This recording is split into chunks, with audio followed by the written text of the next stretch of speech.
Hello student, welcome back to educational guru. पिछले video में मैंने आप लोगों को first part his first flight समझा दिया था, 2 स्टोरीज अबाउट फ्लाइंग से। आज मैं आप लोगों को दी ब्लैक एरोप्लेन एक्सप्लेन करूंगा। ये भी काफ़ी इंटरेस्टिंग है, आप लोगों को मज़ा आएगा समझ के। तो ये कहानी एक पायलट के बारे में है। तो ये कहता है, जो पायलट होता है वो कहता है कि चांद भी अब ईस्ट की तरफ आ रहा था, ठीक उसके पीछे, और तारे भी बिल्कुल चमक रहे थे। आसमान भी इतना साफ था कि तारों का चमकना साफ दिख रहा होता है। आसमान में एक भी बादल नहीं थे और उस पायलट को इतनी खुशी हो रही थी क्योंकि वो सभी लोग नीचे सो रहे थे और वो आराम से उनके ऊपर आसमान में उड़ रहा होता है, उड़ान भर रहा होता है। यानी कि नीचे सारे गांव वाले सो रहे होते हैं और वो आराम से, वो पायलट अपने प्लेन में आराम से आसमान में ठीक उनके ऊपर, जो लोग नीचे सो रहे होते हैं ठीक उनके घरों के ऊपर से आराम से उड़ान भर रहा होता है। वैसे अब आप लोग कोई भी notes, important question, result 10th and 12th of all state को बस एक क्लिक में डाउनलोड कर सकते हैं। For more visit the link in description. वो अपने पुराने ओल्ड डकोटा एरोप्लेन में फ्रांस से वापस अपने देश कंट्री इंग्लैंड जा रहा था। वो अपने छुट्टियों के बारे में सोचता है जो जल्द ही शुरू होने वाली थी और अपने फैमिली के पास जाने वाला था। उसने अपने घड़ी की तरफ देखा, वो टाइम सुबह के 1:30 बज रहा होता है। उसने फिर सोचा कि उसे अब पेरिस कंट्रोल को कॉल करना चाहिए। तो फिर वो जैसे ही नीचे देखते हैं एरोप्लेन के एकदम टिप पे, तो उन्हें ऐसा लगा कि उन्हें शहर के बड़े बड़े लाइट्स दिखने लग गए हैं। फिर उन्होंने अपने रेडियो को ऑन किया और कहा, Paris control, Dakota DS-088 hair, क्या मुझे सुन सकते हो? मैं अब इंग्लैंड की तरफ उड़ान भर रहा हूँ, ओवर एंड आउट। तभी तुरंत जवाब आता है, DS-088, मैं तुम्हें सुन सकते हैं, हम तुम्हें सुन सकते हैं। अब तुम्हें 12 डिग्री वेस्ट की तरफ टर्न करना होगा, DS-088 ओवर। फिर पायलट ने अपनी मैप को चेक किया, कंपास को चेक किया और फ्यूल को चेक करते हुए वो डकोटा एरोप्लेन को 12 डिग्री वेस्ट की तरफ टर्न कर दिया, इंग्लैंड की तरफ। पायलट उड़ान भरते हुए ये सोच रहा था कि हाँ, वो ब्रेकफास्ट के टाइम तक पहुंच जाएगा और अच्छा सा इंग्लिश ब्रेकफास्ट, बड़ा सा अच्छा सा इंग्लिश ब्रेकफास्ट करेगा। अब तक सब कुछ अच्छा जा रहा था, फ्लाइट भी आसान थी। अब पेरिस 150 किलोमीटर पीछे था जब उसने क्लाउड को, एक तूफानी क्लाउड को, बादल को देखा। वो बादल एक ब्लैक, ठीक एक काले पहाड़ की तरह दिख रहे थे जो ठीक उनके आगे खड़े थे। पायलट ये जानते थे कि वो उन बादलों के ऊपर से तो निकल नहीं पाएंगे और ना ही उनके पास इतने फ्यूल बचे थे कि वो नॉर्थ या साउथ साइड जा सके। तो उन्होंने सोचा कि क्यों ना वो पेरिस वापस लौट जाए।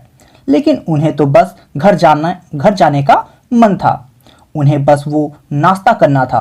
तो उन्होंने सोचा कि क्यों ना रिस्क लिया जाए और फिर उन्होंने उस डकोटा DS-088 प्लेन को तूफान के अंदर लेके चले गए।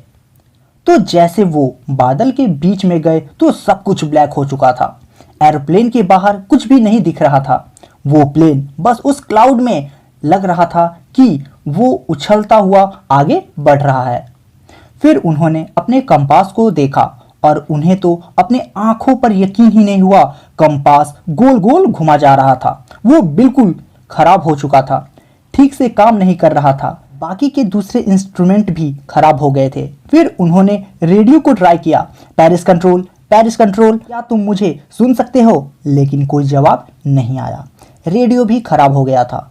अब ना ही रेडियो थी ना ही कंपास। उन्हें तो ये भी मालूम नहीं था कि आखिर वो है कहाँ। बस वो उस तूफान में खो गए थे। तभी उन्होंने उस ब्लैक क्लाउड में, ठीक उनके पास में, उन्होंने एक दूसरे एरोप्लेन को देखा।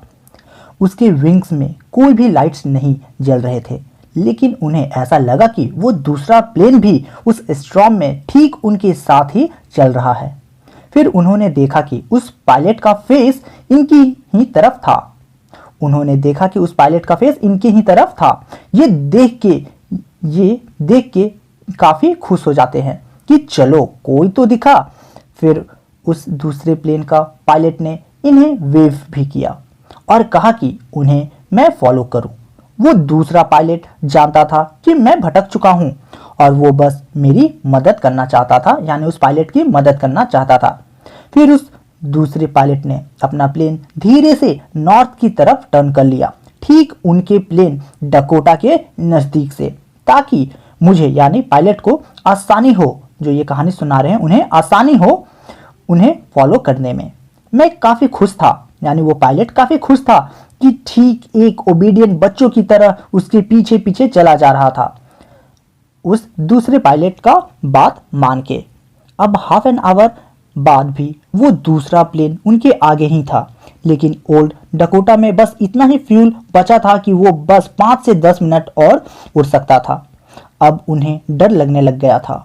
फिर वो दूसरा एरोप्लेन नीचे जाने लगा अचानक, और इन्होंने भी उस दूसरे प्लेन को फॉलो करते हुए नीचे जाने लगते हैं।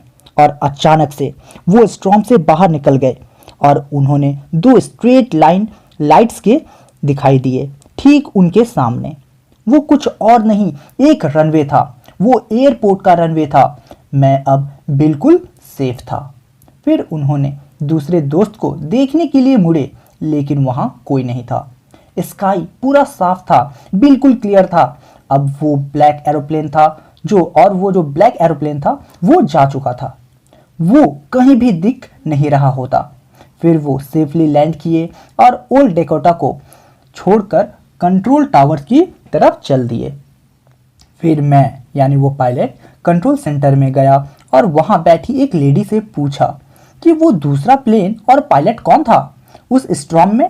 मैं बस उसे थैंक्स करना चाहता हूँ। वो लेडी अजीब से मेरी तरफ देखा और हंसने लगी। दूसरा एरोप्लेन, वो भी स्टॉर्म में? आज तो दूसरा कोई भी एरोप्लेन नहीं उड़ रहा है। तुम्हारा ही बस एरोप्लेन मुझे दिख रहा था रडार पर। तो वो पायलट कहता है कि तो फिर वो कौन था जिसने मेरी मदद की, क्योंकि मेरे पास ना कंपास थे, ना रेडियो और ना ही फ्यूल थे। फिर उसने मेरी हेल्प की और मैं सेफली यहाँ तक पहुँच गया। कौन था वो पायलट जो स्ट्रेंज ब्लैक एरोप्लेन में था, जिसके लाइट्स भी नहीं जल रहे थे? तो ये कहानी एक मिरेकल भी हो सकते हैं। गॉड ने ही हेल्प की, वो सेफली लैंड कर पाया। वो पायलट गॉड की मदद से ही वो सेफली लैंड कर पाया। So do your best, believe in God, चाहे लाइफ में कितनी भी मुश्किलें क्यों ना आ जाएं। So student, this was the full explanation of this chapter 2 stories about flying. I hope आप लोगों को समझ में आने के साथ साथ पसंद भी आया होगा. So like, subscribe and comment. Thank you.